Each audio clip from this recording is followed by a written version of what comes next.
Aquí en Neo TV, a esta hora presentamos El Testimonial, comunicación profesional para el análisis y debate.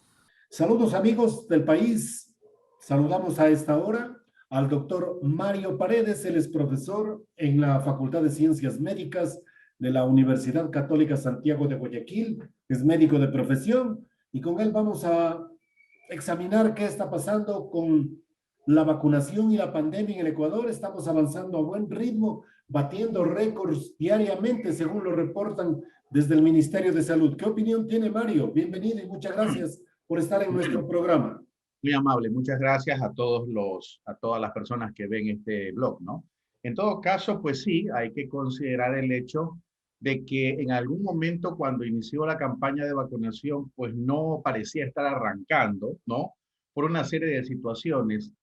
Yo usualmente considero que es, o ya lo he hablado antes, considero que es la percepción de riesgo equivocada a partir de la población y un poco la falla de las autoridades para hacer unas definiciones correctas de lo que está pasando. Pero pues a partir de una serie de medidas que se han tomado algunas autoridades en el país, unas medidas que no son del gusto de todos, que hasta cierto punto pueden parecer coercitivas y algunos las han llamado inconstitucionales, ¿no? Incluso yo puedo tener un criterio que sea muy apegado a ese aspecto, pero antes de ser, en este caso, médico como tal, yo soy epidemiólogo y hay una norma en epidemiología que nunca me abandona a mí. Es preferible pecar en exceso que pecar en defecto.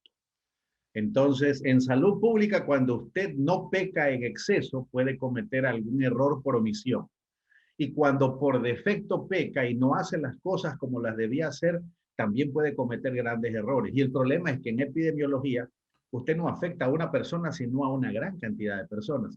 Entonces, efectivamente, la vacunación parece ser que ha repuntado bastante bien. En alguna parte estaba escuchando que si nos comparáramos con Estados Unidos, estaríamos vacunando aproximadamente casi a 10 millones de personas, me refiero, diarias.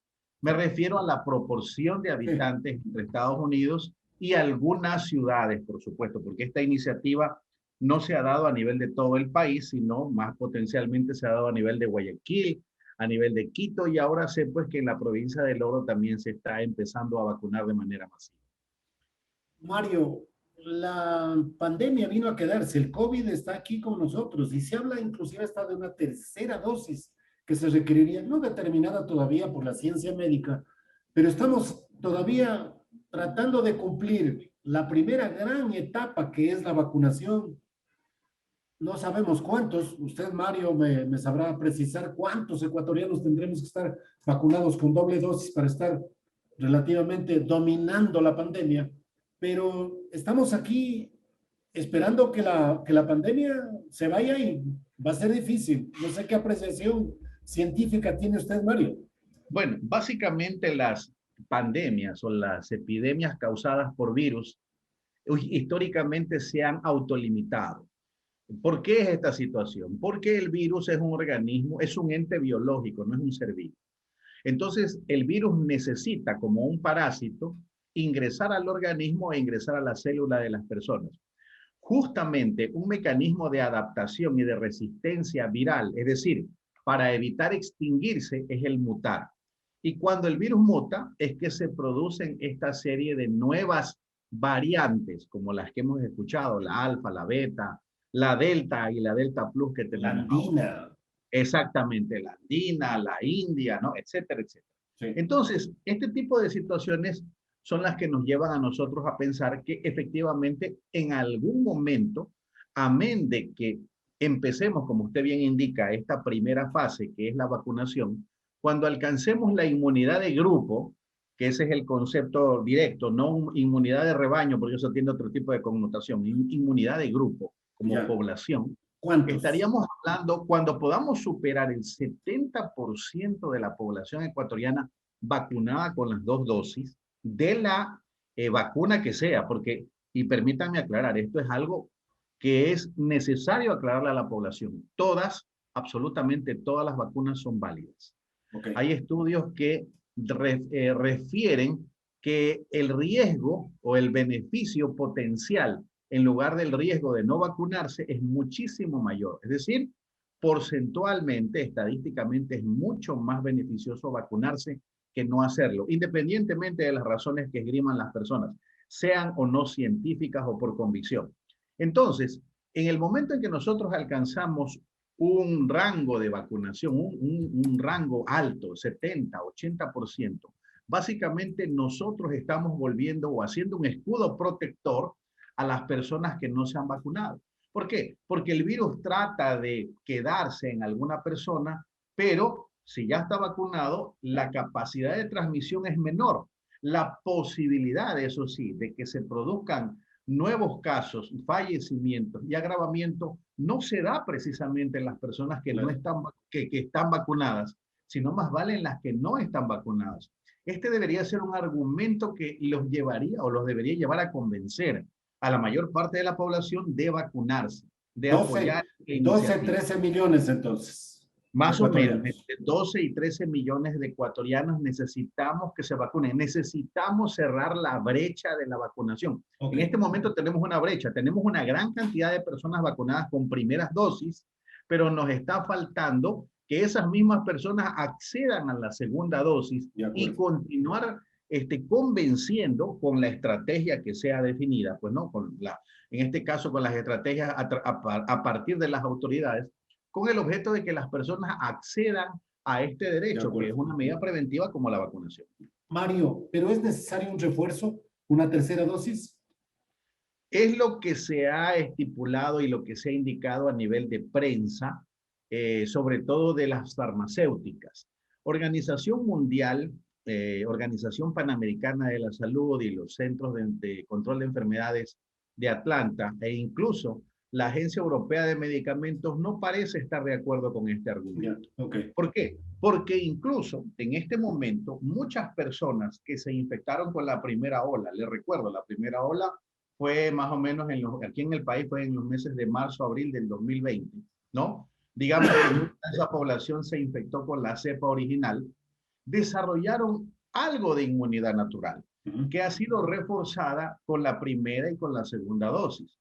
Es más, hay estudios de la farmacéutica AstraZeneca que indican que con las dos dosis más la inmunidad natural es suficiente para mantenerse protegido y que incluso esta inmunidad híbrida, digamos, ¿no? Es bastante buena como para repeler o para evitar lo negativo que pueda ser una nueva cepa. Que ¿Qué es la inmunidad natural, Mario? La inmunidad natural en una persona es cuando una persona toma la enfermedad o el agente infeccioso, pasa el periodo clínico con mejor o peor suerte, en este caso con buena suerte donde tenga un cuadro clínico no grave, es decir, tenga fiebre, dolor, etcétera, etcétera, permanezca unos días con ese periodo patológico y luego se recupere.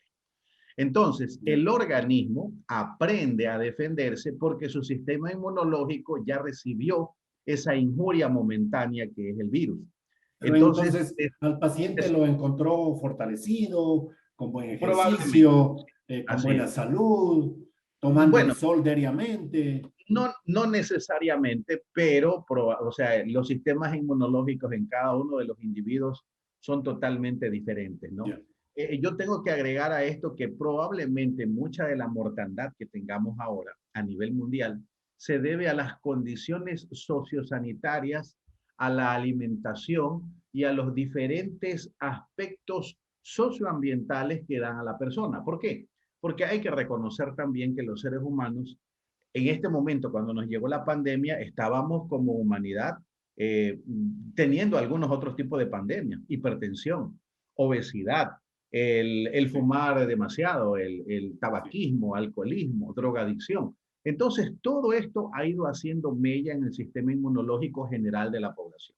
Mario, solo nos gustaba esta epidemia para que sea patente lo débil que nuestro sistema inmunológico se encontraba, pues, y por eso probablemente se ha dado una gran cantidad de casos de mortalidad.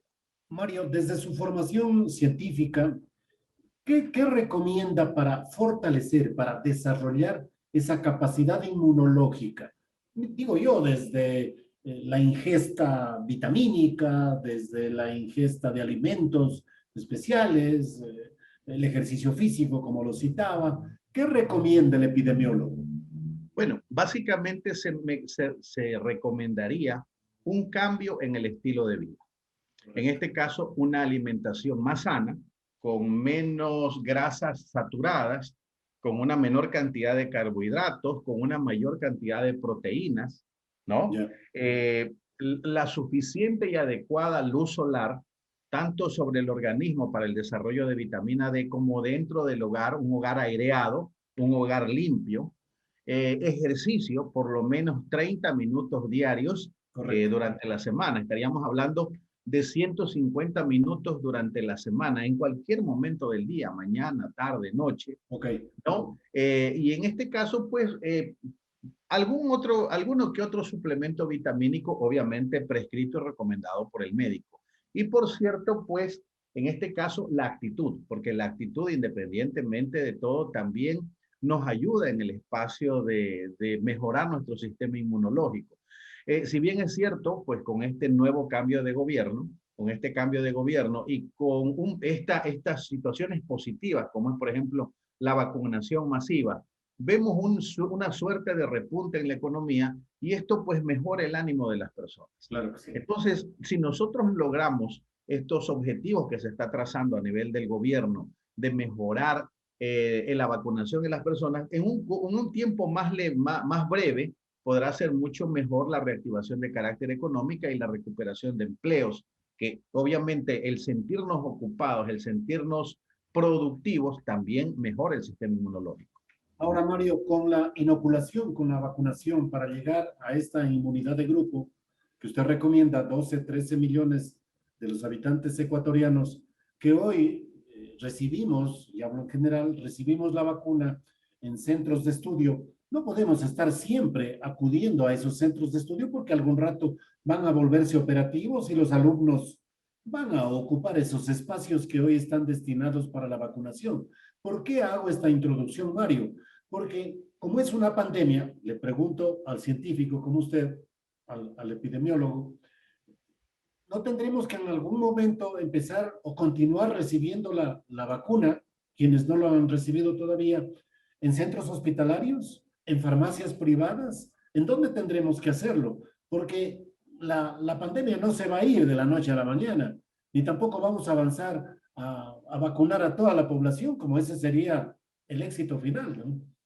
Bueno, yo me refiero, es una buena iniciativa la vacunación en los centros educativos, porque primero tomemos en consideración que los centros educativos no están ocupados las 24 horas. Ya.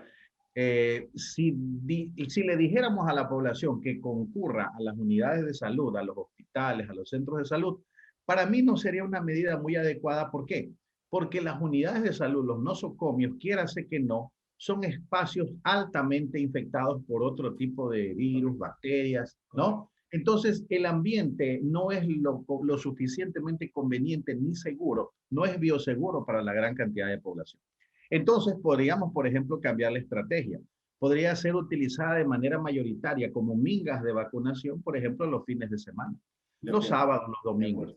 Hay que tomar en consideración que la mayoría de los centros educativos grandes tienen espacios aireados.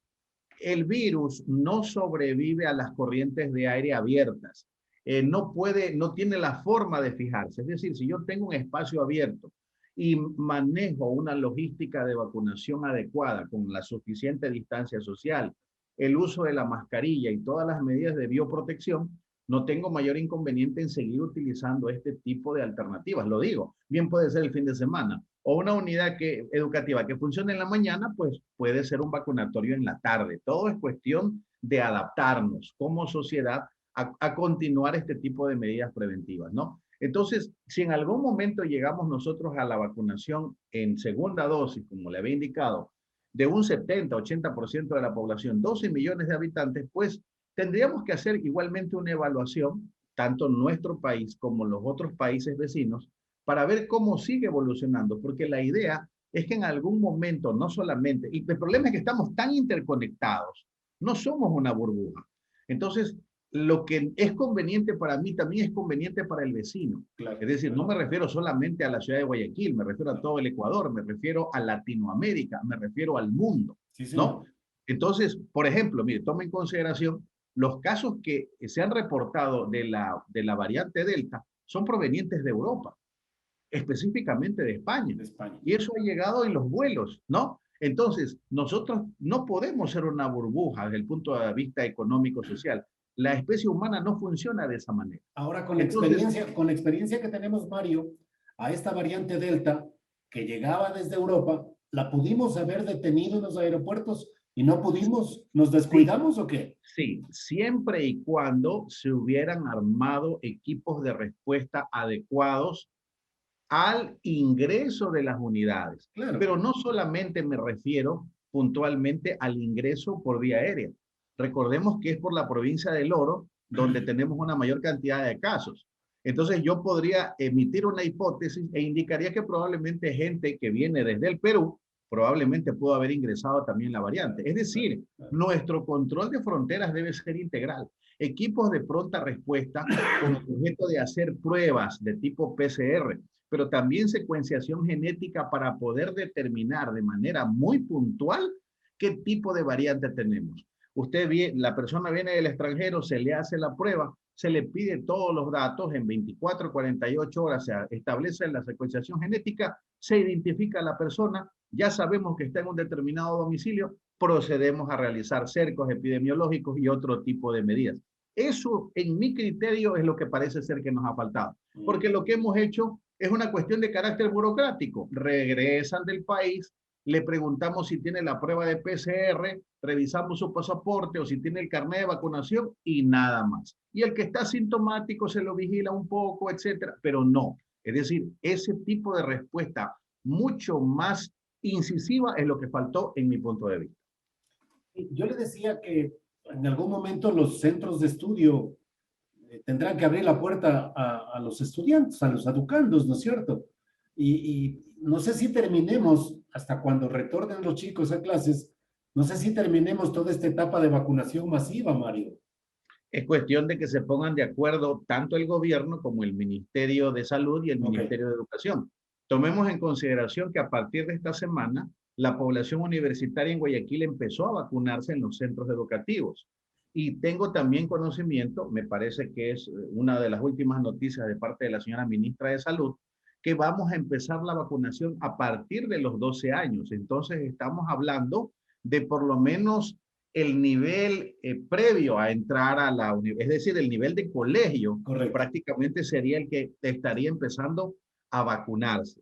Entonces, obviamente, por ejemplo, este tipo de cosas debe ser concienciado, debe haber una gestión comunicativa a partir del ministerio para convencer a los padres para que sus hijos acudan o los lleven a sus hijos masivamente a vacunarse. Obviamente con mensajes propositivos, aclarando las dudas de los padres de familia, porque de pronto ese quizás sea una limitante. En este momento estamos abriendo la vacunación de 12 años en adelante, pero no sabemos cuál será la respuesta de los padres de familia. Si todavía tendrán dudas, miedos y de pronto dicen, no voy a llevar a mi hijo a vacunar. Pero igualmente siempre recordemos que esta medida preventiva es voluntaria. No hay forma de obligar a ninguna persona a tomar esta medida. Pero desde el punto de vista epidemiológico debería hacérselo porque el bien común está sobre el bien individual o sobre la opinión individual de las personas. Ese es un espacio y un tema de disyuntiva que tiene que ver con la lógica, con la ética médica, que podría de pronto ventilarse en otros espacios, pero sí con la evidencia científica respaldada y con una adecuada gestión comunicacional, yo creo que la gente sí debería acudir con sus hijos a vacunarse.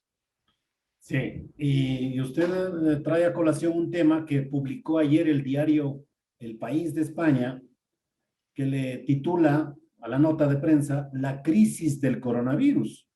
Y hace referencia específica, Mario, a que la pandemia, mire cómo titulan, la pandemia de los no vacunados lastra a Estados Unidos, de los no vacunados.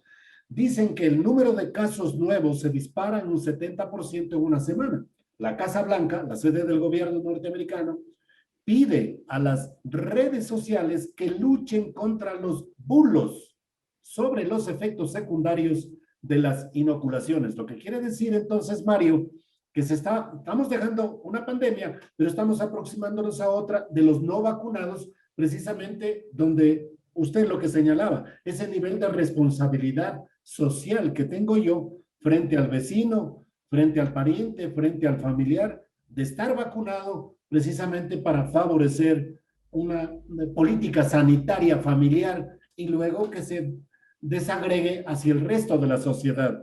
Mario, no sé qué opine. Así es, justamente ese es el dilema ético que tenemos en este tipo de medidas. Si bien es cierto, no se puede obligar a la población en general a vacunarla, y como ya le había indicado yo, existen medidas que se han tomado a partir de las autoridades que de pronto no son del agrado de todos.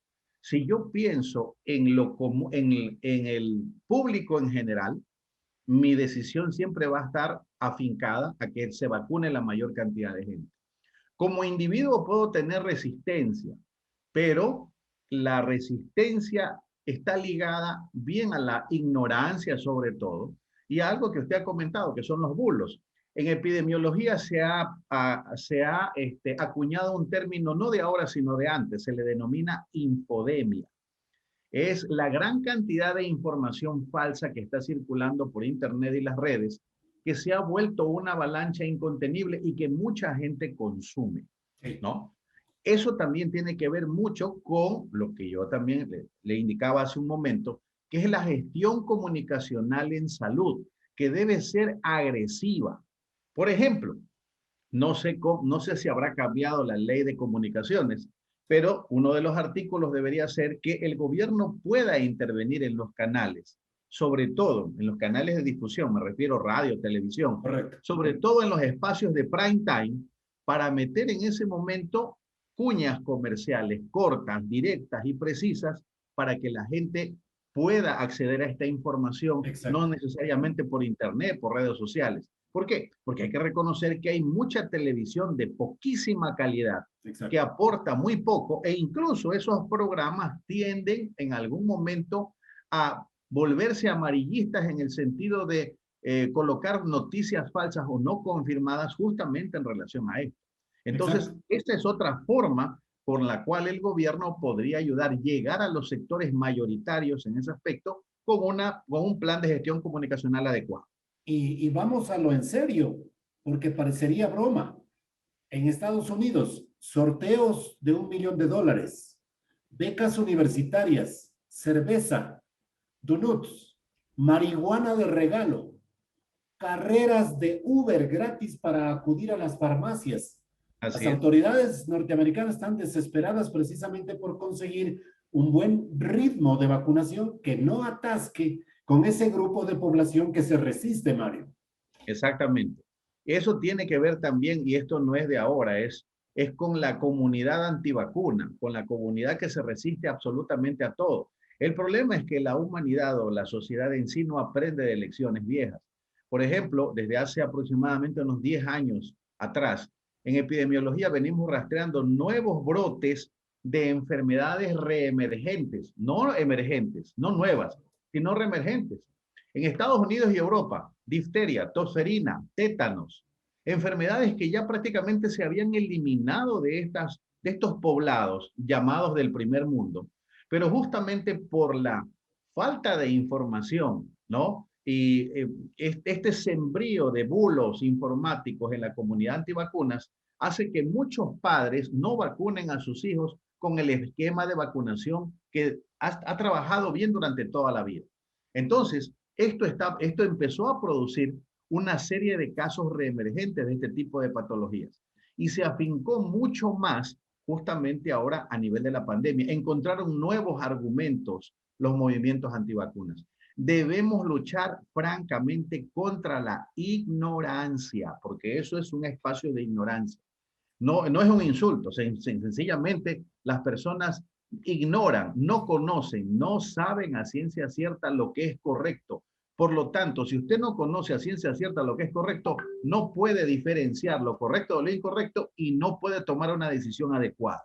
Por eso insisto en que el gobierno debe hacer mano de un plan comunicacional agresivo, certero y preciso dirigido a la población y a desmentir totalmente estos mitos relacionados con la vacunación. Mario, quiero cerrar esta grata entrevista, naturalmente, destacando un tema que lo hemos evidenciado aquí en este espacio, tanto con el doctor Luigi Martini, también con el doctor Luis Arracín. La pregunta es, ¿Ecuador podría tener su propia vacuna? Es una aspiración, pero no tenemos el Instituto Nacional de Higiene y Medicina Tropical Leopoldo Izquieta Pérez. Hay esfuerzos del gobierno del presidente Lasso por reactivarlo. ¿Cómo está este tema y cuán necesario es hoy más que nunca para la vacunación de otro tipo de población etaria en el Ecuador, Mario? Yo trabajé durante muchos años en el Ministerio de Salud Pública y antes de ingresar a trabajar en la Fuerza Naval, yo me complací de trabajar en el Servicio Nacional de Erradicación de la Malaria, una entidad que estaba bastante vinculada al Instituto Nacional de Higiene y Medicina Tropical Izquieta Pérez. Muchos de los docentes, históricos docentes, excelentes docentes que nos dieron clase en las universidades de aquí de Guayaquil, se formaron, vieron una gran parte de su formación en este claustro de investigación que era.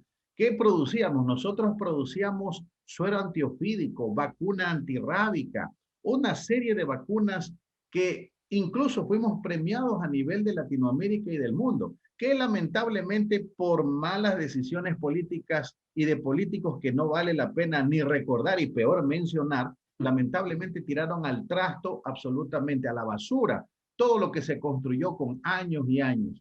Aquello que fue la contribución de la Fundación Rockefeller en su inicio. El nacimiento del Instituto Nacional de Higiene apadrinado por Hideo Noguchi. Eso lo conocemos todos los que hemos hecho o revisado la historia de la medicina a nivel de Ecuador. Es decir, nosotros hemos tenido pues un servicio de excelencia con obviamente sus limitaciones. Nosotros producíamos incluso vacuna de carácter liofilizado. Lo que se necesita ahora es recuperar esos espacios, invertir una cantidad de dinero X en la adquisición de equipos de punta, pero más que todo, enviar a capacitar o a recapacitar al personal que lamentablemente fue despedido, fue sacado de las oficinas. Con un solo papel fueron terminados habiendo sido ganadores de concurso. Eso fue un crimen, como yo lo podría considerar, de lesa humanidad. Esta persona probablemente no sabía que se iba a dar esto en el futuro, pero ahora estamos viendo las consecuencias de este mal manejo de gobierno y mal manejo en el sistema de salud, un pésimo manejo del sistema de salud de ese tiempo, del cual todavía tenemos rezagos y esperamos ir saliendo de a poco. Bueno, hay que rehabilitarlo, no hay otra alternativa, lo necesitamos. Así es, sí. Mario, muchas gracias su gentileza por haber participado en nuestro programa. Listos, igualmente. Siempre es un placer ayudarlo y siempre es un placer tener el gusto de conversar con usted y ayudar con nuestros limitados conocimientos al esclarecimiento de las verdades de carácter científico a la comunidad. El doctor Mario Paredes, epidemiólogo, profesor en la Facultad de Ciencias Médicas, Universidad Católica Santiago de Guayaquil, y también es presidente de la Asociación de Epidemiología del Guayas, ¿correcto? Así es, así es.